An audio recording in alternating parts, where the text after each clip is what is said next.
আসসালামু আলাইকুম ভাইয়া বোনেরা, কেমন আছেন সবাই? হেবা নিয়ে অনেকেরই প্রশ্ন আছে যে আমার বাবাকে নিয়ে গিয়ে আমার ছোট ভাই চিকিৎসা করার কথা বলিয়ে সে ইনফ্লুয়েন্স করে জমিটা লিখে নিয়েছে। আমার মাকে ভয় দেখিয়ে আমি বিদেশে ছিলাম, আমার ছোট ভাই জমিটা লিখে নিয়েছে। অথবা আমরা সব ভাই বাহিরে থাকি, ছিলাম না গ্রামে, তখন আমার বড় ভাই সে অনেক পাওয়ারফুল, সে বাবাকে কোনো জোর করে, বাবা রাজি হয়নি, বাবা আমাদের কাছে পরে কান্নাকাটি করতেছে, আমাকে জোর করে নিয়ে গিয়ে আমার বড় ছেলে করে ফেলেছে।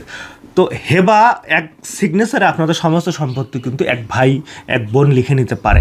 এটা খুব সিরিয়াস ইস্যু। তো হেবা কিন্তু বাতিল হয়, হেবারও কিছু আপনার শর্ত আছে, পূরণ করতে হবে। আবার কোনো কোনো ক্ষেত্রে বাতিল হয় না। এই ভিডিও দেখলে আপনি ফুল বুঝবেন যে হচ্ছে কখন হেবা বৈধ হবে, কখন হবে না, কী কী কাজ কখন কখন করলে। এবং এই বিষয়ে যদি কোনো কনসালটেশন লাগে ডিসক্রিপশন বক্সের হোয়াটসঅ্যাপ নাম্বারে মেসেজ করবেন। প্রথম কথা হচ্ছে বিনিময় মূল্য ব্যতীত হেবাটা করতে হবে। কোনো সম্পত্তি হস্তান্তর করতে হলে হেবার মাধ্যমে কোনো কিছু নেওয়া যাবে না। এক ভাই এক ভাইকে জমি হেবা করে দিল, কিন্তু সে আসলে বিক্রি করছে, টাকা নিয়েছে, সেক্ষেত্রে কিন্তু হেবাটা হবে না। এখন কেউ যদি এটার কোনো অবজেকশন দিতে চান বা কোনো প্রমাণ থাকে চাক্ষুষ যে এখানে সে টাকা দিয়ে আপনার হচ্ছে, নর্মালি এটা মানুষ করে না, কিন্তু দিছে সে টাকা নিছে বিক্রির জন্য, আবার টাকা নিয়ে দিছে। মানে আপনার যদি মনে হয় আইনে বলে দেওয়া আছে যে সম্পত্তি হস্তান্তর করতে গেলে হেবার মাধ্যমে কোনো টাকা পয়সা লেনদেন করা যাবে না, ফ্রি দিতে হবে। ওকে, আর একটা জিনিস আছে এখানে, সেটা হচ্ছে হেবা বিল আওয়াজ। একটা দূরে লেখা থাকবে হেবার ঘোষণা, একটা লেখা থাকবে হেবা বিল আওয়াজ। হেবা বিল আওয়াজ হলেও টাকা নেওয়া যায় না, এটা হচ্ছে বিনিময়, এটা গিফট। সেটা কি? একটা তসবি, একটা জায়নামাজ, একটা টুপি, একটা কাপড় চোপড়, বা আপনাকে ভরণ পোষণ দিচ্ছে খুশি, সামান্য কিছু গিফটের মাধ্যমে দিতে হবে। তো টাকার লেনদেন এখানে বিশাল অঙ্কের মূল্য অনুযায়ী এটা প্রমাণ থাকলে আপনি ওই হেবাটা বাতিল করতে পারবেন দাতাকে। এবং দলিল বাতিলের মামলায় কিন্তু সবসময় পক্ষ হতে হবে না যে আপনি ক্ষতিগ্রস্ত পক্ষ, তার জন্য কিন্তু সুনির্দিষ্ট অধিকার আইনের এক ধারা আছে। আবার আপনি কোনো পক্ষও না, তারপরও আপনি দলিলটা বাতিল করতে পারবেন। আপনার যদি মনে হয় এটা 2 নম্বর দলিল, আপনি ঘোষণামূলক মামলা করতে পারবেন। তারপর দাতাকে স্বেচ্ছাপ্রণোদিতভাবে জমিটা দান করতে হবে, ওই হেবাটা করতে হবে। হেবা বলতে একটা কোম্পানি হতে পারে, একটা বড় কোম্পানিও আপনি হেবার মাধ্যমে দিতে পারেন। হেবা মানুষ কেন করে? এটা নিজের আত্মীয় স্বজনের মধ্যে, নিজের ফ্যামিলির মধ্যে, ব্লাড কানেক্টেড 14 জন ব্যক্তির মধ্যে হবে। এটা ছাড়া কিন্তু শ্বশুর এবং ছেলের বউ কিন্তু হবে না, এবার আপনি আপনার শ্বশুরকে দিবেন সেটাও হবে না। এটা একদম পরিবারের মধ্যে হইতে হয়। এবং এখানে বলা আছে যে তাকে স্বেচ্ছাপ্রণোদিত দিতে হবে। এটা করার আরেকটা কারণ হচ্ছে এখানে পয়সা কম লাগে। আপনি কোনো সম্পত্তি যখন বিক্রি করবেন কারো কাছে, ভাই বোনের কাছে সম্পত্তি বিক্রি করে না, করে তো ভাই ভাইয়ের কাছে করে না, করে ছেলে বাবার কাছে করে না, করে অনেক সময় প্রয়োজন হয়। তো সেক্ষেত্রে কি হবে? সেক্ষেত্রে হচ্ছে যখন আপনি এটা রেজিস্ট্রি করতে দেবেন, 5 লাখ 10 লাখ 15 লাখ পর্যন্ত লাগতে পারে সম্পত্তির মূল্য অনুযায়ী, কিন্তু হেবা করলে 5,000 টাকায় কমপ্লিট হয়ে যায়। তো এই জন্য মানুষ হেবা করতে চায়। হ্যাঁ, আপনি করতে পারেন। তো এটা তাকে ইচ্ছাকৃতভাবে দিতে হবে। আপনি কোনোভাবেই তাকে চাপ প্রয়োগ করে মাকে নিয়ে গেলাম চিকিৎসার জন্য, গিয়ে হাত পা ধরলাম, দেও মা আমি কিছু পারি না, আমি তোমাকে 2-3 বছর থেকে দেখি, এগুলো করা যাবে না। এটার প্রমাণ থাকলে যে তাকে স্বেচ্ছাপ্রণোদিতভাবে দেয় নাই, তখন ইমিডিয়েট যত দ্রুত সম্ভব আপনি দলিল বাতিলের মামলা করবেন। দানকৃত সম্পত্তির অস্তিত্ব থাকতে হবে। যে সম্পত্তি দান করতে চাচ্ছেন তার ফিজিক্যাল এক্সিস্টেন্স থাকতে হবে। এমন কিছু সম্পত্তি দেওয়া যাবে না যেটা নাই, স্থাবর হতে হবে, অস্থাবর কিছু দেওয়া যাবে না। কোনো নির্দিষ্ট ব্যক্তি বরাবর দান করতে হবে। আপনি যখন দিতে চান অ্যামালগেশনে দেওয়া যাবে না। একজন বা 2 জন বা 3 জনকে নির্দিষ্ট করে করে অংশ লিখে লিখে কতটুকু দিলেন এটা হেবা আপনাকে করে দিতে হবে। অযোগ্য, পাগল বা নাবালক ব্যক্তি যদি দান করে তাহলে কিন্তু হবে না। আপনি এমন কোনো ব্যক্তির কাছ থেকে আপনি হেবাটা করে নিয়েছেন, আপনি অনেক চালাক, যে আপনি 18 বছর কম কোনো লোকের কাছ থেকে লিখে নিয়েছেন, ভাতিজার কাছ থেকে, সে বুঝতো না, বাবা নিয়ে চলো তোমাকে শপিং করাই দিই, শপিং করতে নিয়ে বাবা এখানে তুমি সিগনেচার দাও, এটা তোমার হচ্ছে ক্লাস 5-এর বৃত্তি পরীক্ষার একটা ফর্ম ফিল আপ, আপনি দলিলটা লিখে নিয়েছেন এক জায়গায় বা লেখাই ছিল আগে, আপনি বললেন যে এটা তাকে একটা হোটেলে গরুর মাংস দিয়ে ভাত খাওয়াইলেন, তারপর দিয়ে বললেন বাবু তুমি এটা ক্লাস 5-এর হচ্ছে ক্লাস 8-এর বৃত্তি পরীক্ষার তুমি এটা সিগনেচার দাও। সে আপনি তার গার্জিয়ান, তার বাবা নেই, আপনি দিলেন, তার সম্পত্তিটা লিখে নিলেন। এই ধরনের ঘটে, অ্যাভেলেবল ঘটে। তো এইটা আপনি যদি নেন হবে না। এবং যে মস্তিষ্ক সঠিক অবস্থানে বিকৃত বা পাগল বা উন্মাদ এমন লোকের কাছ থেকে নেওয়া যাবে না। সেই সময় সে সব সময় ভালো থাকে, ওই সময়টা খারাপ, সে প্রতি বছর নভেম্বর ডিসেম্বর জানুয়ারিতে খারাপ থাকে, শীতের সময়, সে টাইমে তার মাথা খারাপ, আপনি সেই টাইমে তার কাছে লিখে নিলেন। এটা প্রমাণ আছে, এটা সাক্ষী আছে, তার ডাক্তারের ওষুধপত্র আছে, তার সাইকিয়াট্রিস্টের সার্টিফিকেট আছে যে সে পাগল, এই টাইমে পাগল থাকে, এটা সোশ্যাল একটা প্রুফ আছে, সেক্ষেত্রে আপনি এটা বাতিল করতে পারবেন। তারপর দাতাকে প্রস্তাব করতে হবে, গ্রহীতাকে সম্মত হতে হবে। যিনি দিতে চায় তাকে প্রস্তাব করতে হবে, আমি তোমাকে এটা দিতে চাই। এটা কোনো প্রস্তাব নেই, কেউ জানে না, হেবার কিন্তু অন্যরকম বিষয় হচ্ছে এটা প্রকাশ করতে হবে, হেবা গোপনে গোপনে হয় না, এটা প্রকাশ করতে হবে, দাতাকে দিতে চাইতে হবে এবং যিনি গ্রহীতা তাকে সম্মত হতে, হ্যাঁ আমি নিতে চাই, সবাই জানতে হবে আত্মীয় স্বজনের মধ্যে। দখল অর্পণ করতে হবে, এই যে বললাম যে জানাইতে হবে। আপনি যখন একটা জমি আগে আবাদ করছিলেন নিজে, এখন তারপর ছেলেকে দিলেন, তাকে গিয়ে বলবো বাবা তুমি এখন নিজে আবাদ করো।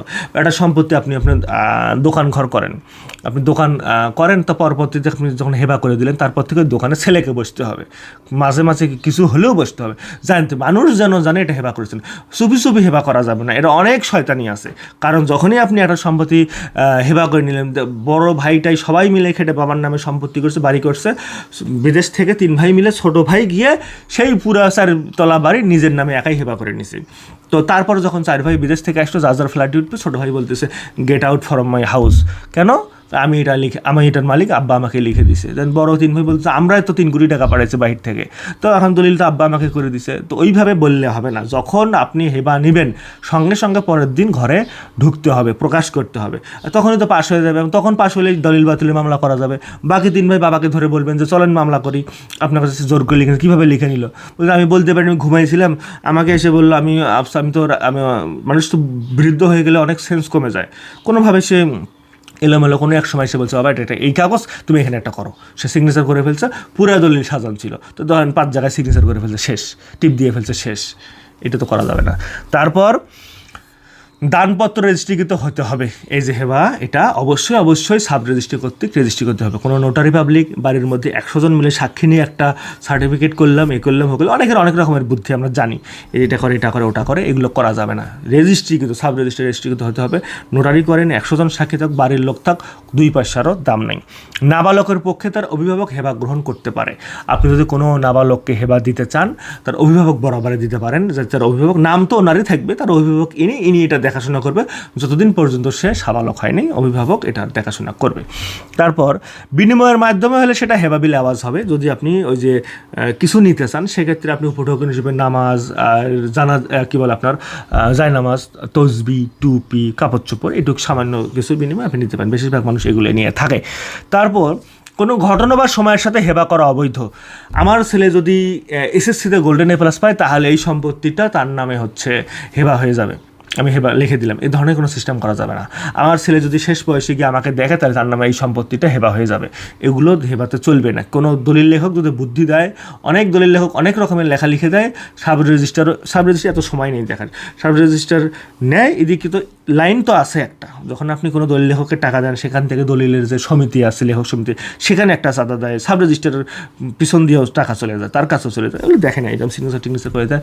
অনেক আপত্তি থাকে, সাব রেজিস্টার কিন্তু বুঝে, তারপরও দেয়, কারণ ওই দলিলটা করার জন্য সরকার তাকে মাসে বেতন দেয় 35,000, কিন্তু এক দলিলেই তাকে পিছন দিয়ে দিচ্ছে 35,000 টাকা, তো সে কিন্তু দলিল করে দেয়। কিন্তু আইনত দলিল করে দিবে আপনাকে সে বিপদে ফেলার জন্য, মানে দলিল করে দিলে দলিলটা কিন্তু টিকবে না, আপনাকে পরে মামলায় করে আবার উকিল ব্যারিস্টারের পিছনে 2-3 লাখ টাকা খরচ করে দলিলটা বাতিল করতে হবে, বাতিল হবে, কিন্তু সাব রেজিস্টার নিজেও জানে বাতিল হবে যদি মামলা করে।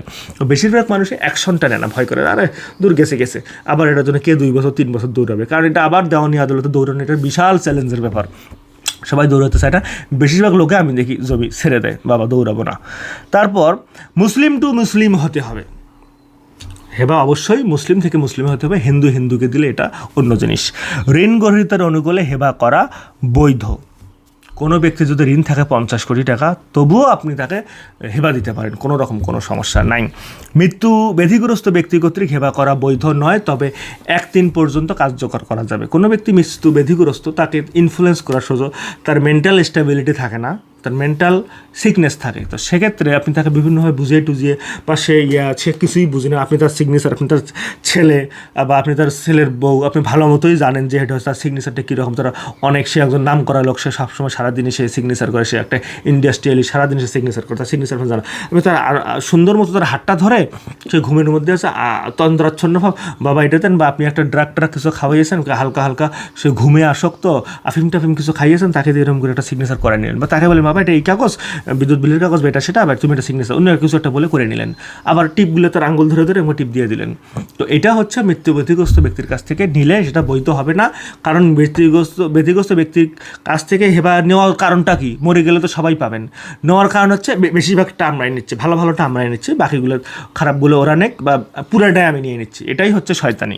তো এখন বিষয়টা হচ্ছে, তবে এখানে বলা আছে যে 1-3 পর্যন্ত কার্যকর করা যাবে, যেটা হচ্ছে উইলের মধ্যে নিয়ম আছে যে আপনার ব্যতিগ্রস্ত কোনো ব্যক্তি যদি উইল করে যায়, এটা লিখিত হতে পারে, মৌখিকও হতে পারে, যে আমার মৃত্যুর পর এই অংশ জমে আমার এই সন্তানেরা পাবে। তো এটা সম্পত্তি অর্ধেকও না, পুরাটাও না, 3 ভাগের 1 ভাগ 1/3 পর্যন্ত কার্যকর করা যাবে। বাকিটা আবার ওয়ারিসদের মধ্যে যেভাবে বন্টন হওয়া দরকার মুসলিম আইন অনুযায়ী সেইভাবে বন্টন হবে। এখন যদি সে কোনো কারণে হেবা করেই যায়, তাকে পুরো সম্পত্তি তো দূরের কথা, অর্ধেকও দূরের কথা, 1/3 পর্যন্ত করতে পারবেন। তবে এটা মানে বললাম তো, কারণ ওই হেবাটা করাই হয় হচ্ছে বদমাইশি কারণে, কারণ মরে গেলে তো আপনি সমস্ত ওয়ারিশই যেভাবে পাওয়ার কথা সেভাবে পাবেন, আপনি কেন হেবা করতে চাচ্ছেন? কারণ আপনার মধ্যে চাতুর্যপূর্ণ বুদ্ধি আছে। তো এটাই হচ্ছে মেইন কারণ। সবাই ভালো থাকবেন এবং জমি জমা বিষয়ক কোনো পরামর্শের জন্য ডিসক্রিপশন বক্সের হোয়াটসঅ্যাপ নাম্বারে মেসেজ করবেন। আল্লাহ হাফিজ।